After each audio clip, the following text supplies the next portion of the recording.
Okay, good morning po sa ating lahat. Isang magandang umaga, araw ng Webes upang muli tayo ay magsama-sama dito sa ating morning devotion.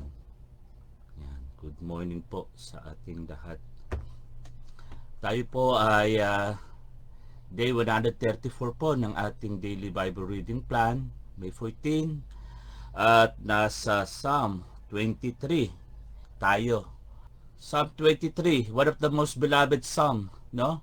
Sa Bible, itong Psalm 23.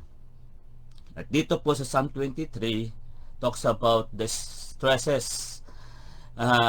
stressful situation ni King David. Itong mga 3 weeks, nasa heart center kami dahil kay nanay. Iba-ibang klaseng tao ang aking nakakasalamuha na ipapag-pray. At dito po ay iba-ibang pressure, no, na nagbo-brought ng stress sa mga tao. At one time, may nakausap ako, isang medyo middle age na lalaki. May PWD siya na card. Ang kanyang nakalagay doon parang mental health issue. Hindi ko lang alam particular yung case, no, na nakalagay sa PWD niya. So, tanong ko sa kanya is bakit nagkaganon, no? Sabi niya dumaan siya sa mga anxiety leading to depression at yun nga nakapag-isip na rin siyang suicide. At ito nga po sa ating bansa ay napaka-stressful din. Ano, itong week na to ay nagkaroon na naman tayo ng change of leadership sa ating upper house, no, do sa Senate. At nakaka-stress panoorin. Last week, mayroong pagputok ng Mayon Volcano. At pag kami nga po pumupunta sa Philippine Heart Center ay kikita ko rin yung parang napaka-stressful ng EDSA, napaka-traffic. Kasi bumaba na naman ang presyo ng diesel, no, ng fuel. At yun nga po, may mga stress din na nangyayari sa kalye dahil sa mga tinatawag nating road rage, no? So, etong pinakamaganda rito.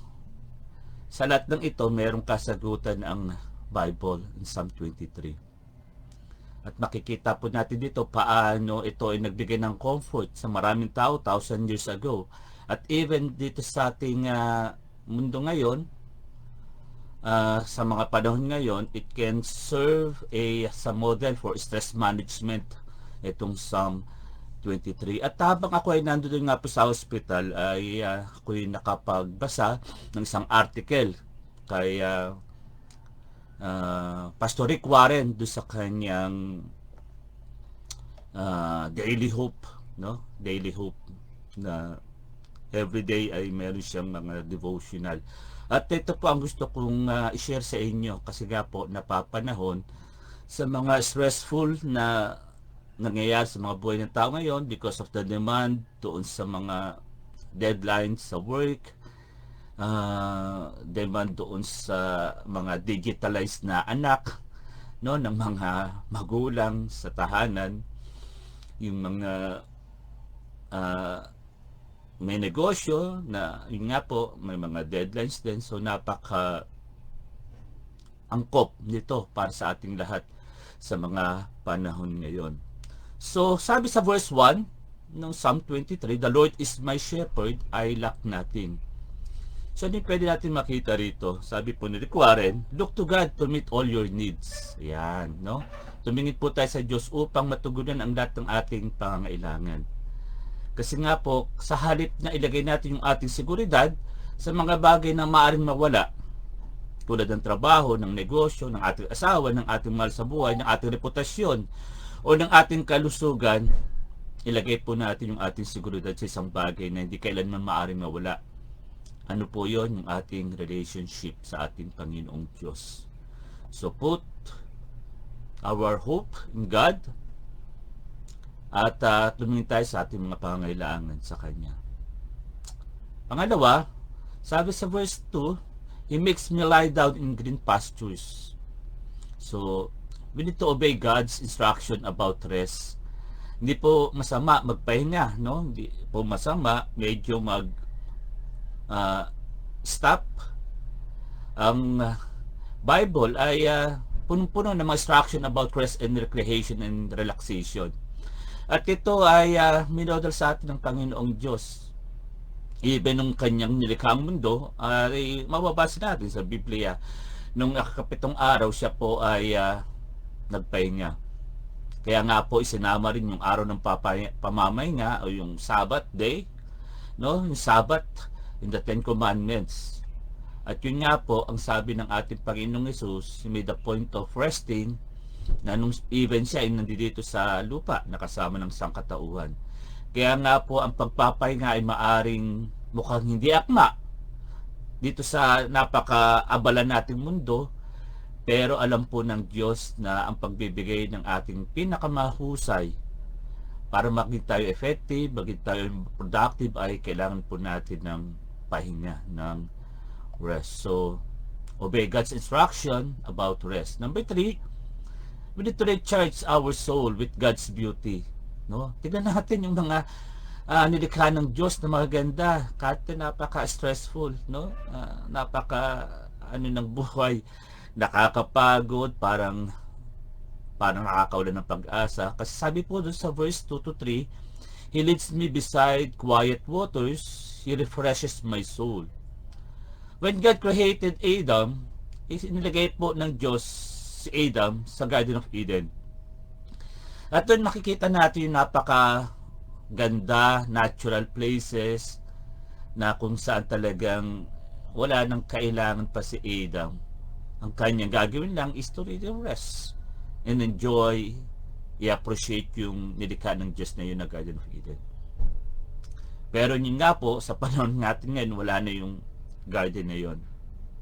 Pero when we take time to enjoy God's creation, no, medyo titigil tayo sa ating mga kabahalan, take a few moments, look up to the sky, yung stress ay nababawasan, no, nababawasan. At yun nga po ang madalas kong ginagawa sa panahon ngayon, sa maraming ilang linggo na dumadaan sa aking buhay. Titingin lang ako sa langit, at yun nga, nakaka-inspire, nakaka-encourage, nakakapag-motivate para magkaroon tayo ng positive emotions. So, napakaganda nito. Recharge your soul with God's beauty. Huwag muna tayong tumingin sa paligid natin, tingin tayo sa taas. Blue skies, no? Napakaganda na i-appreciate natin yung kagandahan ng Diyos sa pamamagitan ng kanyang mga creation. So, sabi po doon sa verse 3, next verse 3 na praise is, He guides me along the right path for His name's sake. Kailangan po natin pumunta sa Diyos para sa kanyang patnubay. Dahil nga po sa mundo ngayon, ang daming choices. At yun nga po, ang mga choices na ito, minsan pag nagkamali tayo, it will lead us to stresses, no? Common source ng stress. At marami tayong pwedeng sabihin natin na puntahan, lapitan para sa gabay ng ating Panginoong Diyos. May mga kaibigan po tayo, mga pamilya, may mga libro na self-help, o kaya may mga social influencer na Christian na believers. Pero ang lahat ng iyon ay hindi nga makaka-level do sa standard o do sa ultimate source ng guidance na matatagpuan natin sa Panginoong Diyos. Kasi nga po, He is the truth, no? Siya yung totoo, wala nang iba. Kung kailangan natin ng tiwala para tayo ay magkaroon ng maayos na patnubay ng guide, we need to go to the right way, to the right time, and to the right being, na walang iba kundi ang ating Panginoong Diyos. Kaya nga po, He guides me along the right paths for His name's sake. In verse 4, ang sabi rin, even though I walk to the valley of shadow of death, I will fear no evil. For you are with me, your rod and your staff, they comfort me. Lahat tayo ay dumadaan doon sa tinatawag na dark valleys. We need to trust God, no? Doon sa madidilim na lambak na iyon. Maaring ito ay pagkawala ng isang mahal sa buhay na nakapagbibigay sa atin ng lungkot. Maaring ito ay mga valleys ng mental or health challenge, no? Ah, ang pinaka madilim po na lambak na maaari nating marating ay yung kawalan ng pag-asa. Kaya po magtiwala tayo doon sa Great Shepherd, doon sa mabuting pastol, at makakakita tayo doon, makakatagpo tayo doon ng protection at pagtatanggol po tayo. Sinabi po ng ating Panginoong Hesus, siya yung light of the world. Kaya po patuloy tayong tumingin sa liwanag na iyon at magpatuloy sa paglakad kahit sa gitna ng kadiliman. We need to trust God in our dark valleys. In verse 5, you prepare a table before me in the presence of my enemies. You anoint my head with oil. My cup overflows. Let God be our defender. Siya yung ating pagtanggol. Tandaan po natin, yung nga po, tension, conflict ay nagiging source din ng stress. Minsan, ang mga tao ay kikriticize tayo, medyo rude, no? Sa atin, at minsan nga, masyado tayong dinadown.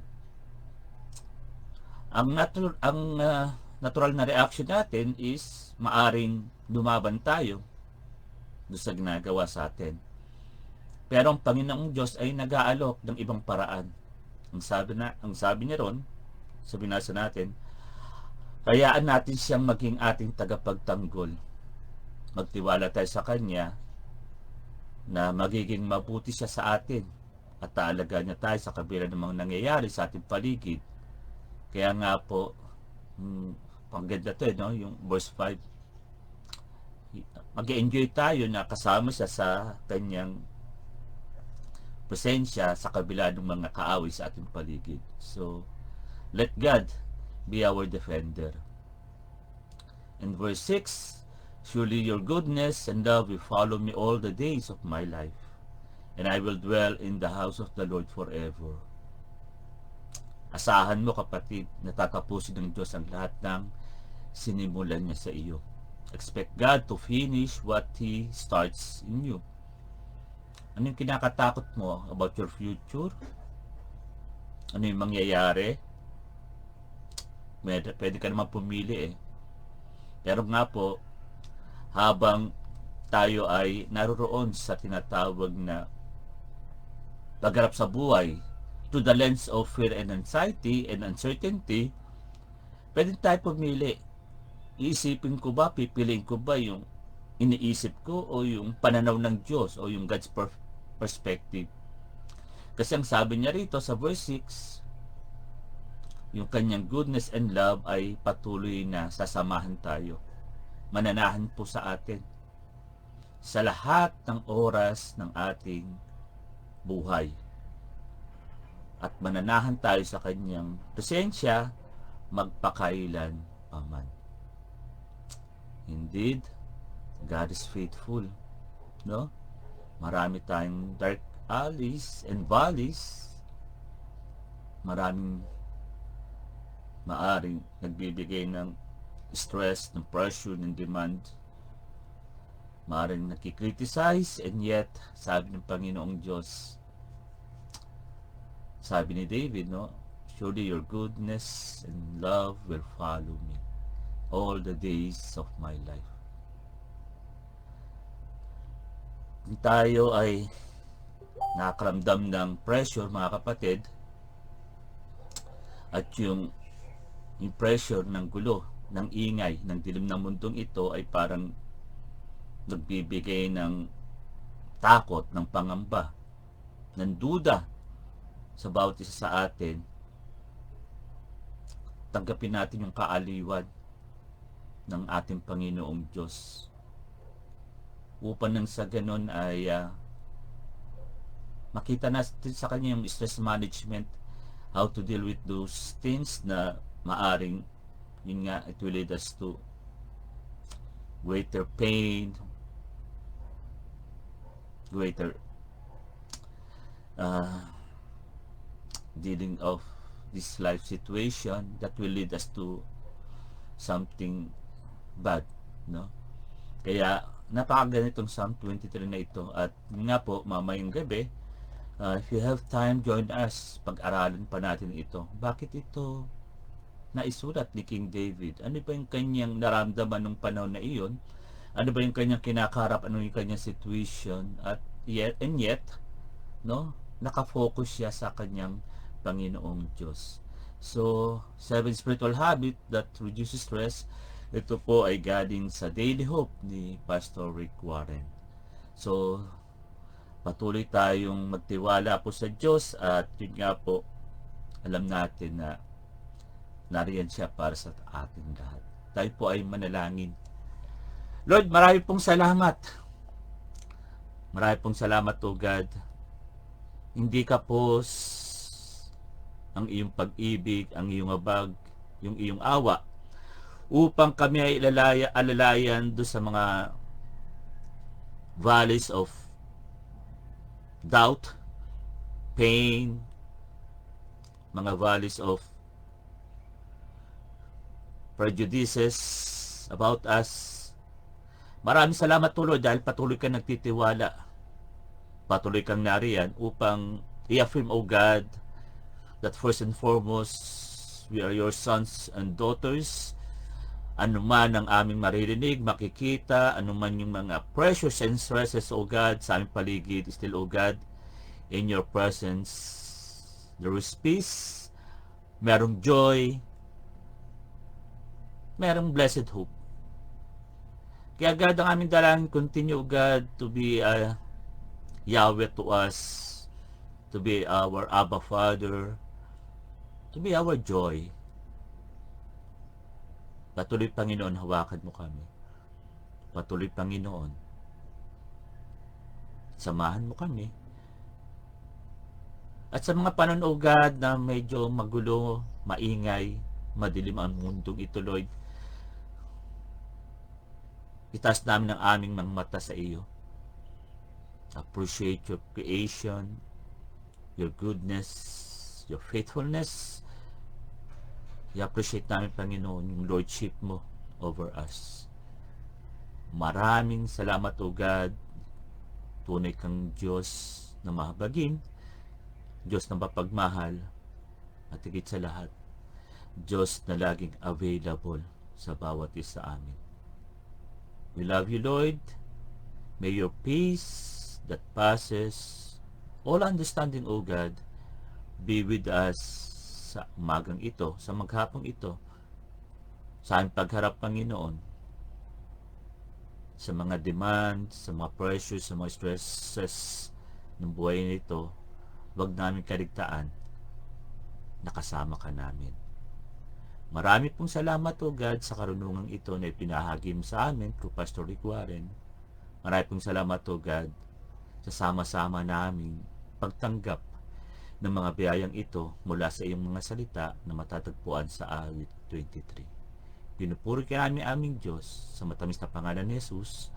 Ang lahat ay magsabi ng Amen and Amen. Happy birthday po sa lahat ng daos ng kanilang kaarawan, kay June, kay Tin, no? Palamignano, Rodis, ang pag-iingat ng Panginoon ay sumayo sa iyong pagbabalik sa Singapore. Maraming salamat sa iyong pag-uwi upang samahan si Pastora Tita sa pag-celebrate ng Mother's Day. So, muli mga kapatid, magkita tayo mamayang gabi at pag-usapan pa natin itong Psalm 23 upang nang sa ganun ay patuloy natin ma-enjoy, no, yung mga salita ng Diyos sa ating mga buhay. Isang mapagpalang araw po ng Thursday sa ating lahat.